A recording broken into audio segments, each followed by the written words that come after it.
Yang dicari bangsa-bangsa sekarang apa ini? Semuanya itu dicari bangsa-bangsa. Hari-hari ini loh.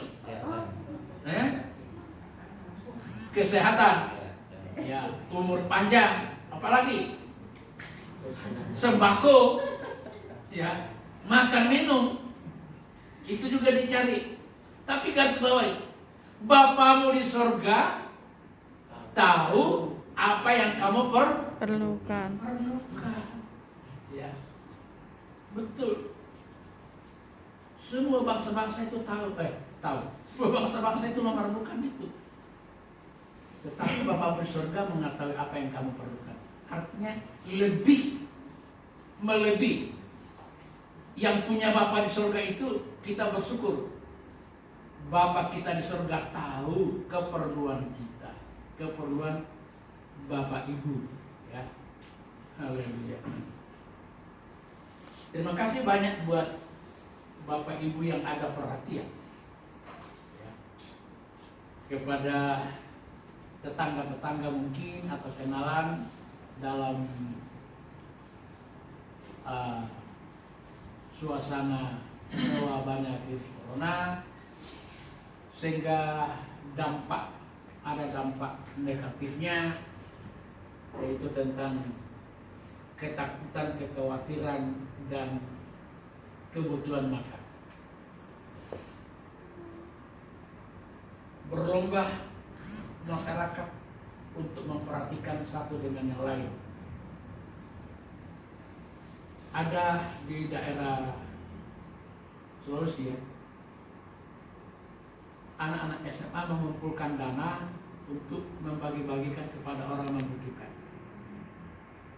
Ini dampak, ya, efek daripada corona.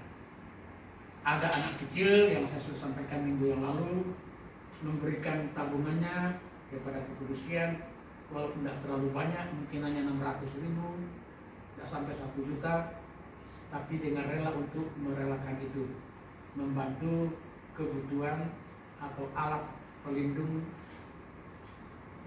kesehatan. Ya. Ada beberapa orang lagi yang mengumpulkan dana, artis-artis juga mengumpulkan dana untuk menghadapi virus corona. Jadi siapa yang baru meninggal? Didi Kempot. Didi Kempot. Didi Kempot. Itu berapa kekayaan yang diberikan untuk 7,6 miliar kekayaan direlakan untuk penanggulangan virus corona. Banyak lagi. Lalu ini yang dibutuhkan bangsa-bangsa loh, ya. Lalu kita sudah terima apa belum? Belum. Daftar dong. Usul sama RT RW supaya didaftarkan. Ya. Bapak Ibu, saya perhatikan ada ini lebih makmur saudara-saudara kita yang dianggap itu tidak mampu, lebih makmur daripada kita yang mungkin dinilai dengan pemerintah nggak perlu dibantu. Kita kalau tidak kerja harian tidak dapat apa-apa, tapi coba yang lain-lain, tidak usah kerja apa-apa, bantuan 600.000 turun, 200.000 turun, sembako turun, ya, itu kepada mereka makmur daripada kita ini, ya. Bersyukur, betul, lebih banyak berkatnya daripada kita. Itu yang dicari bangsa-bangsa, iya. Tapi Bapak kita di surga lebih tahu, ya, berkuasa untuk memenuhi kebutuhan kita. Haleluya. Nah, mari. Air yang dibutuhkan. Wahyu 22 ayat 1 sampai 2. Mari dibacakan.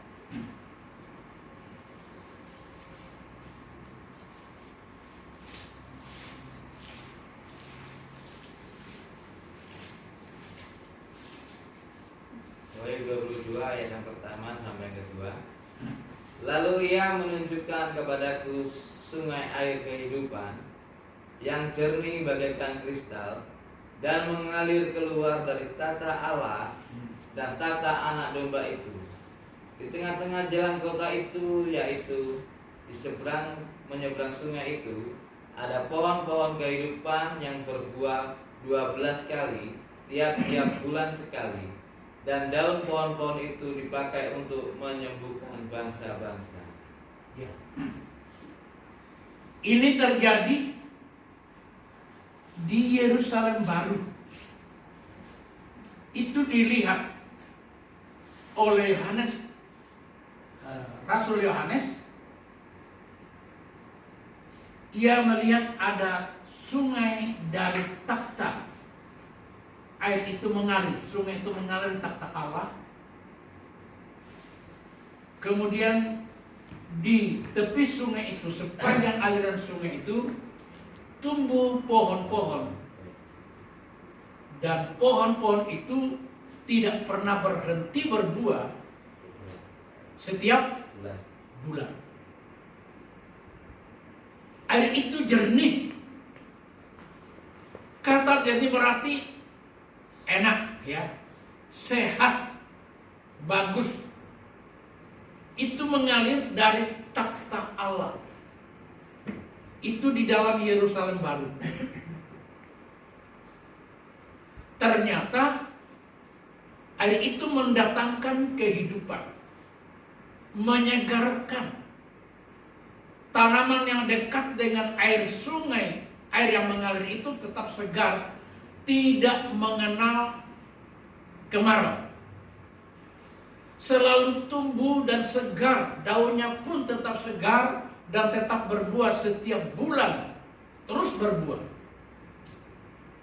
Itu hasil dari air takhta Allah itu mengalir. Apa ini?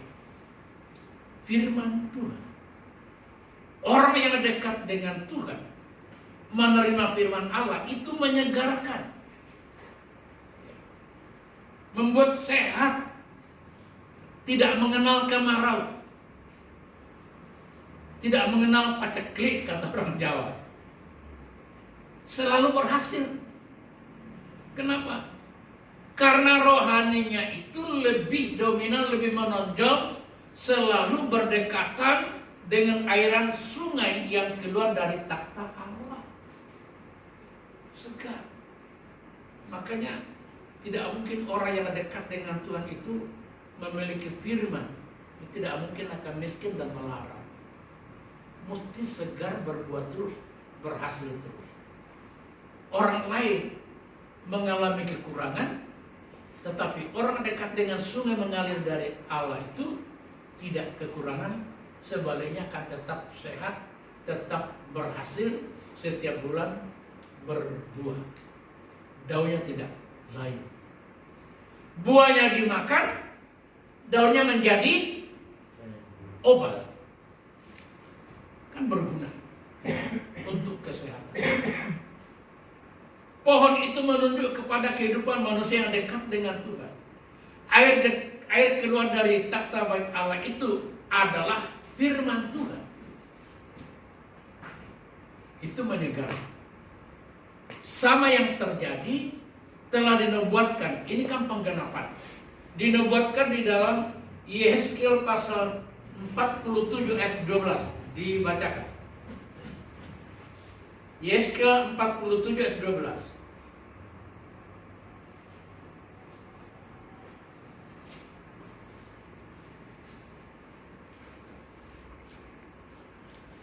Yehezkiel 47 Ayat 12. ayat yang ke-12. Pada kedua tepi sungai itu tumbuh bermacam-macam pohon buah-buahan, Ya. yang daunnya tidak layu Daunnya tidak layu, dan buahnya tidak habis-habis. buahnya tidak habis-habis. Tiap bulan ada lagi buahnya yang baru, sebab pohon-pohon itu mendapat air dari tempat yang kudus itu. Buahnya menjadi makanan dan daunnya menjadi obat. Menjadi obat. Luar biasa, ya. Itu nubuatannya Nabi Yeskiel digenapi di dalam Wahyu. Dan itu merujuk kepada orang yang dekat kepada Tuhan selalu membutuhkan air kehidupan. Dan air kehidupan ini justru datangnya dari takhta Allah di dalam Yohanes tadi dikatakan air kehidupan dari Tuhan Yesus Kristus. Itu jaminan. Jadi dua hal ini ya, itu memang kita butuh. Kita berbuah-buah terus, tidak pernah layu, tidak pernah mengalami kekeringan, selalu berhasil.